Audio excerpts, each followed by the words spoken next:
오늘 나눌 말씀은 출애굽기 36장 1절에서 6절의 말씀입니다. 출애굽기 36장 1절에서 6절 말씀 우리 함께 봅니다. 출애굽기 36장 1절에서 6절 말씀 우리 한 목소리로 읽겠습니다.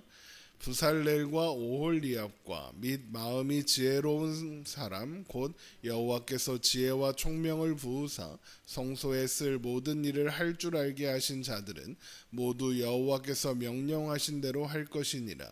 모세가 부살렐과 오홀리압과 및 마음이 지혜로운 사람 곧 그 마음에 여호와께로부터 지혜를 얻고 와서 그 일을 하려고 마음에 원하는 모든 자를 부르매 그들의 이스라엘 자손의 성소의 모든 것을 만들기 위하여 가져온 예물을 모세에게서 받으니라.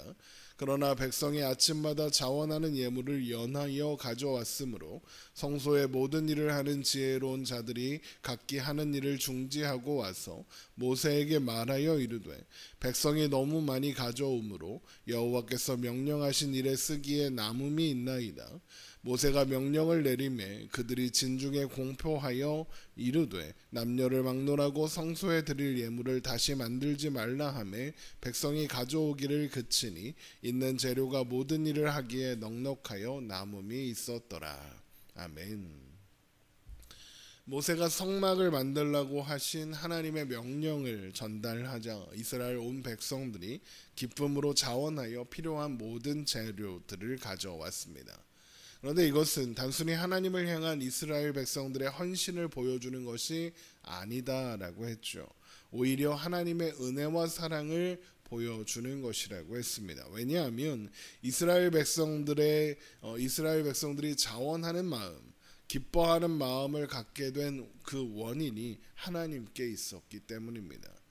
바로 이 순간을 위해서 이스라엘 백성들에게 그런 마음을 주시려고 하나님께서 출애굽기 1장부터 지금까지 수많은 놀라운 일들과 허다한 은혜의 사건들을 허락하시고 행하셨던 거죠.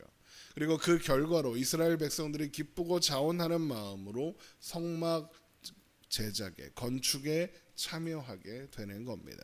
그리고 이런 하나님의 뜻과 의도는 이어지는 말씀에서도 확인할 수 있죠. 하나님은 부살레를 지명하여 금과 은과 놋과 보석과 나무에 세공하는 일을 맡기셨고 오홀리압을 지명하여 조각과 수놓는 일을 비롯한 여러 가지 일을 맡기라고 하셨습니다. 출애굽기 35장 30절입니다. 모세가 이스라엘 자손에게 이르되 볼지어다 여호와께서 유다 지파 훌의 손자요 우리의 아들인 부살레를 지명하여 부르시고 하나님의 영을 그에게 충만하게 하여 지혜와 총명과 지식으로 여러 가지 일을 하게 하시되 금과 은과 놋으로 제작하는 기술을 고안하게 하시며 보석을 깎아 물리며 나무를 새기는 여러 가지 정교한 일을 하게 하셨고 또 그와 단지파 아히사막의 아들 오홀리압을 감동시키사 가르치게 하시며 지혜로운 마음을 그들에게 충만하게 하사 여러 가지 일을 하게 하시되 조각하는 일과 세공하는 일과 정색, 자색, 홍색 실과 가는 배실로 수놓는 일과 짜는 일과 그 외에 여러 가지 일을 하게 하시고 정교한 일을 고안하게 하셨느니라. 부살렐과 오홀리압이라는 이 두 사람에 대해서는 출애굽기 31장을 살펴볼 때 이미 자세하게 설명했었습니다. 그 요지는 부살렐과 오홀리압이라는 이름과 계보를 통해서 그들이 예수 그리스도를 예표하는 자들이라는 것을 알 수 있다라는 내용이었습니다.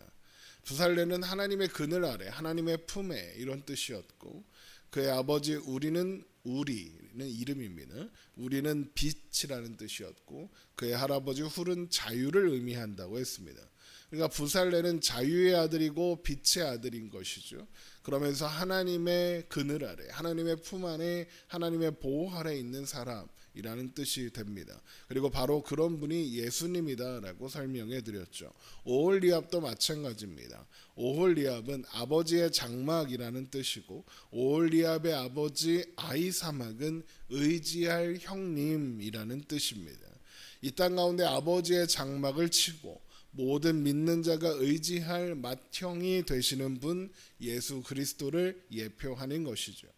결국 성막을 만들 사람으로 지명된 부살렐과 오홀리압은 그들이 뭔가 특별한 자격이나 조건을 갖춘 사람이었기 때문이 아니라 그들을 통해 드러내고 보이고자 하신 하나님의 뜻대로 부름받은 사람들인 겁니다. 또한 그래서 출애굽기 35장 31절에 하나님의 영을 그에게 충만하게 하여 지혜와 총명과 지식으로 여러 가지 일을 하게 하시되라고 하는 겁니다. 이것은 성막을 제작하는 일이 부살렐이라는 사람, 오홀리압이라는 사람의 실력과 솜씨로 되는 일이 아니라 하나님께서 하나님의 영 곧 성령을 충만하게 하사 지혜와 총명과 지식과 재주를 주셔서 되게 하시는 일이다라는 겁니다. 이 모든 일이 하나님이 행하시는 일이다라는 말이죠. 그리고 이것은 출애굽기 36장에서도 계속해서 강조되고 있는 내용입니다. 출애굽기 36장 1절입니다. 부살렐과 오홀리압과 및 마음이 지혜로운 사람 곧 여호와께서 지혜와 총명을 부으사 성소에 쓸 모든 일을 할 줄 알게 하신 자들은 모두 여호와께서 명령하신 대로 행할 것이니라. 모세가 부살렐과 오홀리압과 및 마음이 지혜로운 사람 곧 그 마음에 여호와께로부터 지혜를 얻고 와서 그 일을 하려고 마음에 원하는 모든 자를 부르매입니다.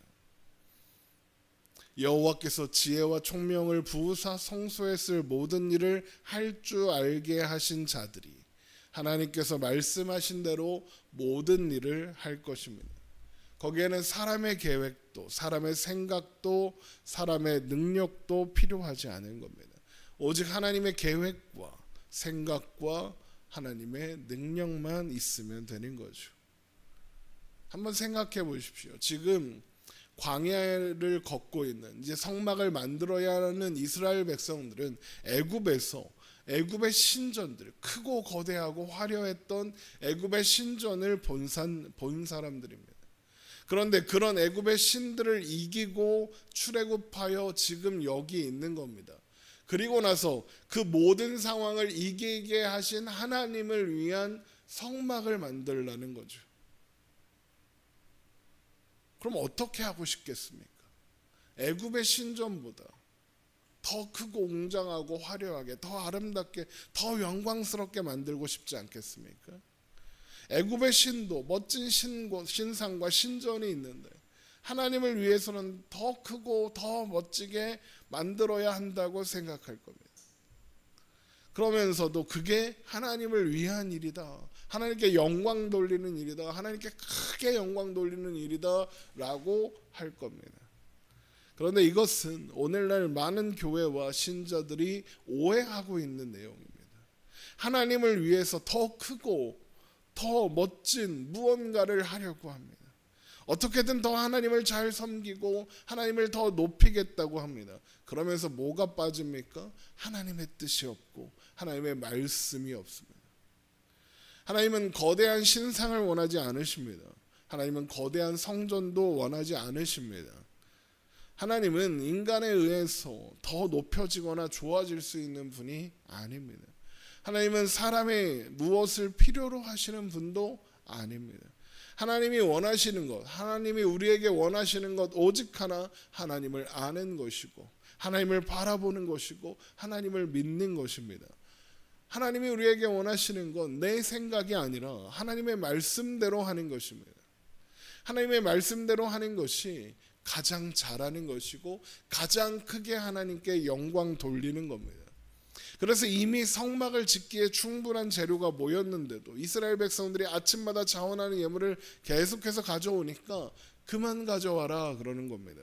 출애굽기 36장 3절입니다. 그들이 이스라엘 자손의 성소의 모든 것을 만들기 위하여 가져온 예물을 모세에게서 받으니라. 그러나 백성이 아침마다 자원하는 예물을 연하여 가져왔으므로 성소의 모든 일을 하는 지혜로운 자들이 각기 와서 각기 하는 일을 중지하고 와서 모세에게 말하여 이르되 백성이 너무 많이 가져오므로 여호와께서 명령하신 일에 쓰기에 남음이 있나이다. 모세가 명령을 내리매 그들이 진중에 공포하여 이르되 남녀를 막론하고 성소에 드릴 예물을 다시 만들지 말라 하매 백성이 가져오기를 그치니 있는 재료가 모든 일을 하기에 넉넉하여 남음이 있었더라 입니다. 사람의 생각으로 보면 다다익선 아닙니까? 남으면 창고에 잘 쌓아놓다가 나중에 사용하면 되지 않습니까? 그러니 무조건 계속해서 가져와라 그럴 겁니다. 아니요, 다다익선 아닙니다. 다다익선이 좋은 게 아닙니다. 하나님의 말씀대로 하는 겁니다. 그게 좋은 겁니다. 하나님께 부름받은 사람이 할 수 있는 최선 그리고 최고는 하나님의 말씀대로 하는 겁니다. 그리고 그렇다는 것은 하나님이 모든 것을 책임지신다, 하나님이 모든 것을 이루신다는 의미입니다. 보통 회사 같은 데를 생각해 보십시오. 상사는 업무를 지시하고 직원은 지시를 그대로 이행합니다. 그런데 상사는 지시하고 끝내는 사람이 아닙니다. 지시하고 끝내라고 월급 많이 주는 게 아닙니다. 왜 상사고 왜 월급을 그 사람한테 많이 줍니까? 지시한 일이 잘 진행되고 있는지 확인하고 또 그 결과를 책임지고 진행하는데 문제나 어려움이 있다면 해결해주고 결과에 따른 책임을 지는 겁니다. 그러니까 월급을 많이 받는 거고 언제든지 잘릴 수 있는 자리에 있는 겁니다. 그런 상사가 좋은 상사죠. 그런 일을 하지 않으면 상사가 필요 없습니다. 사장이 뭐 하는 겁니까? 책임지는 사람인 겁니다. 하나님이 그렇게 하시는 겁니다. 하나님이 말씀대로 하라고 하십니다. 그건 하나님이 책임지신다는 겁니다. 준비부터 과정, 결과 모두 하나님이 책임지신다는 거죠. 그리고 그런 하나님의 계획에는 후회가 없고 실수도 없으며 실패가 없습니다. 민수기 23장 19절을 보면 이런 말씀이 있습니다.